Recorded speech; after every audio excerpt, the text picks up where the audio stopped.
Hello everyone, I am Srajal Panth, student of third semester BSc Mathematics, and I am here to do my presentation on the topic X-ray.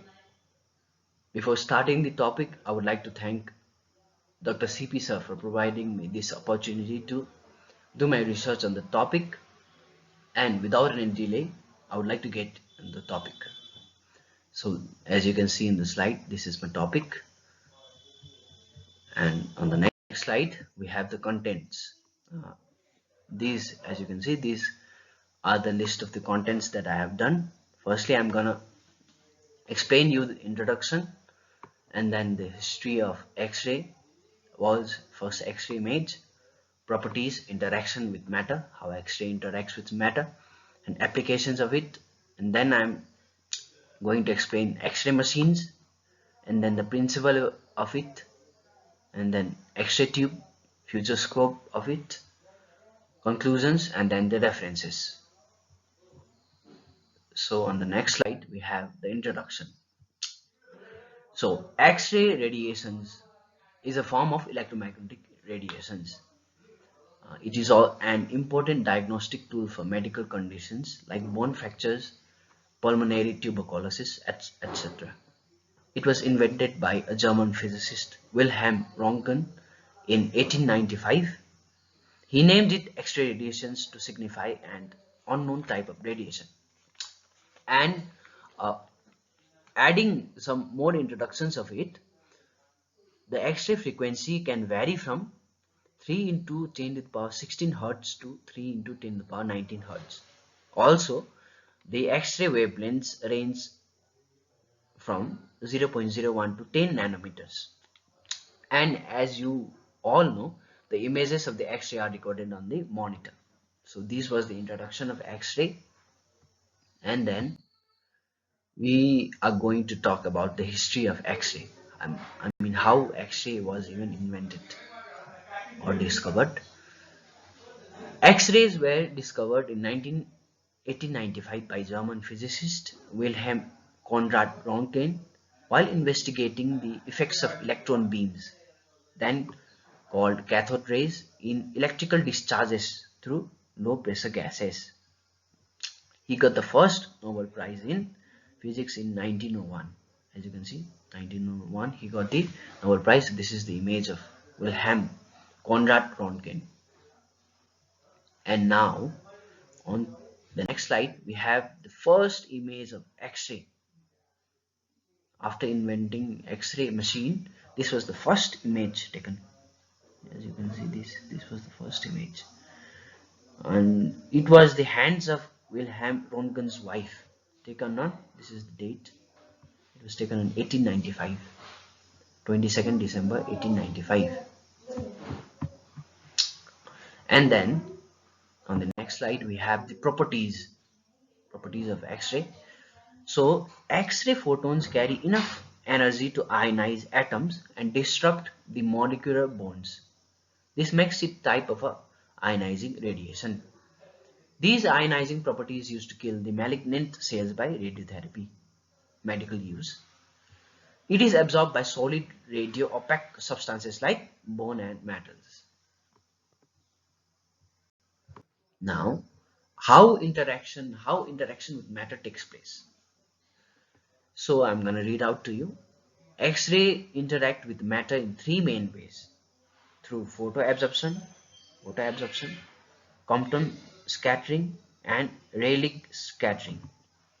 The strength of these interactions depend on the energy of X-rays and the elemental composition of the material, but not much on chemical properties. Since the X-ray photon energy is much higher than chemical binding energies, photoabsorption or photoelectric absorption is the dominant interaction mechanism in soft X-ray regime, and for the lower hard X-ray energies, at higher energies, Compton scattering dominates. On the next slide we have the applications of X-ray. So based on the energy of radiation, X-rays have wide ranges of uses. Like in medical field, it is most used in the medical field.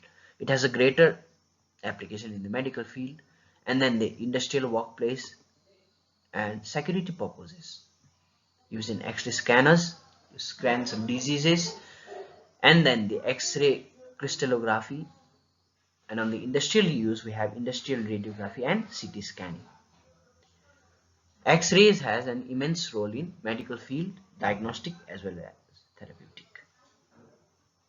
And on the so the diagnostic uses of X-ray uh, was it is most preferred tool for detecting any bone related problem such as fracture.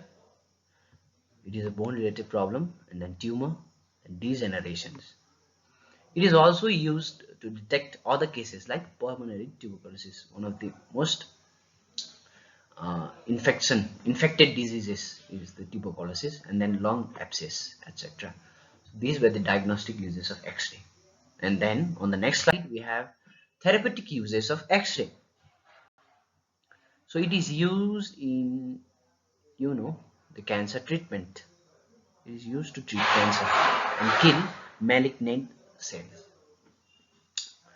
And then we have an standard X-ray machine.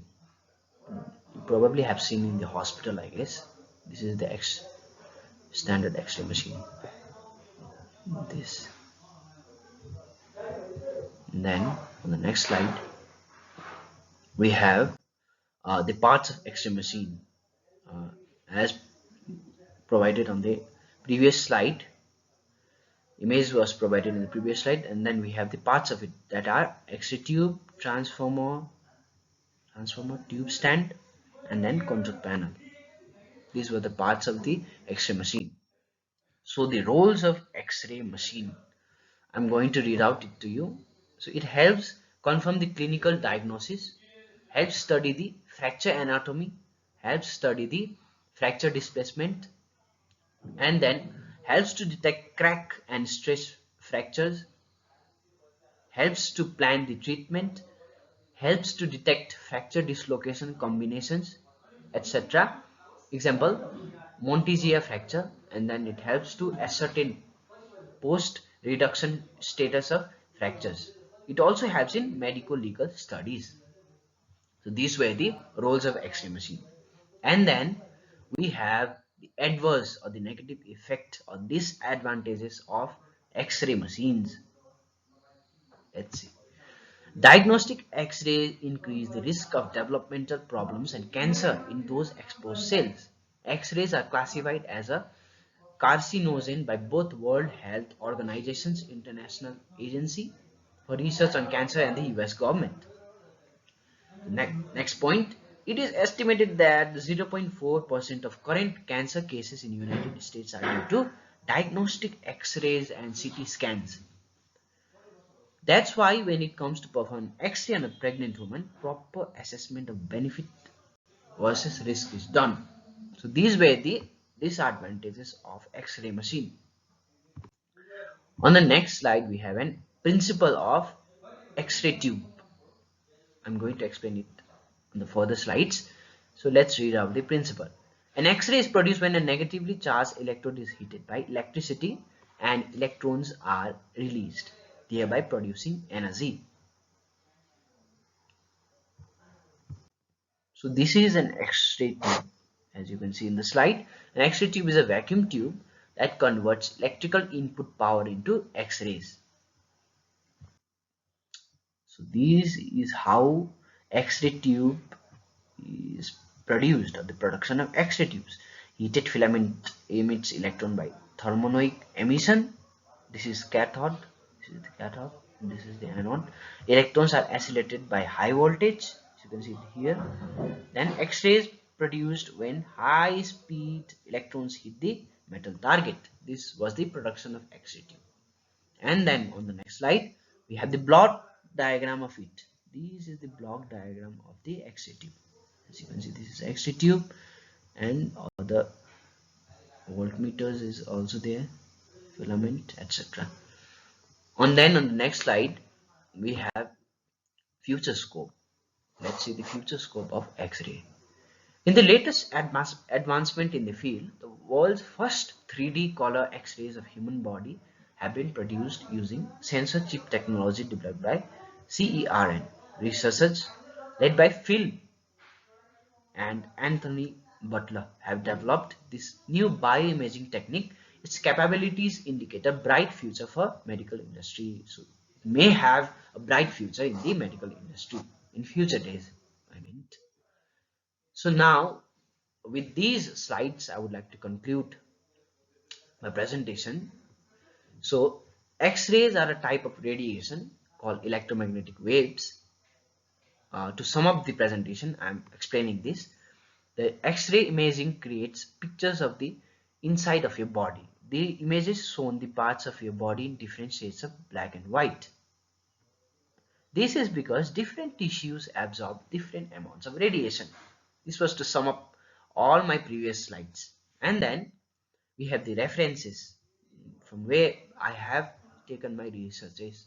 So these was essential orthopedics, Wikipedia, the famous web pages, and wiki radiography. These were the sites that I have used in my presentation. And then finally, uh, thank you everyone. This was my presentation on X-ray. Hope you all will like it.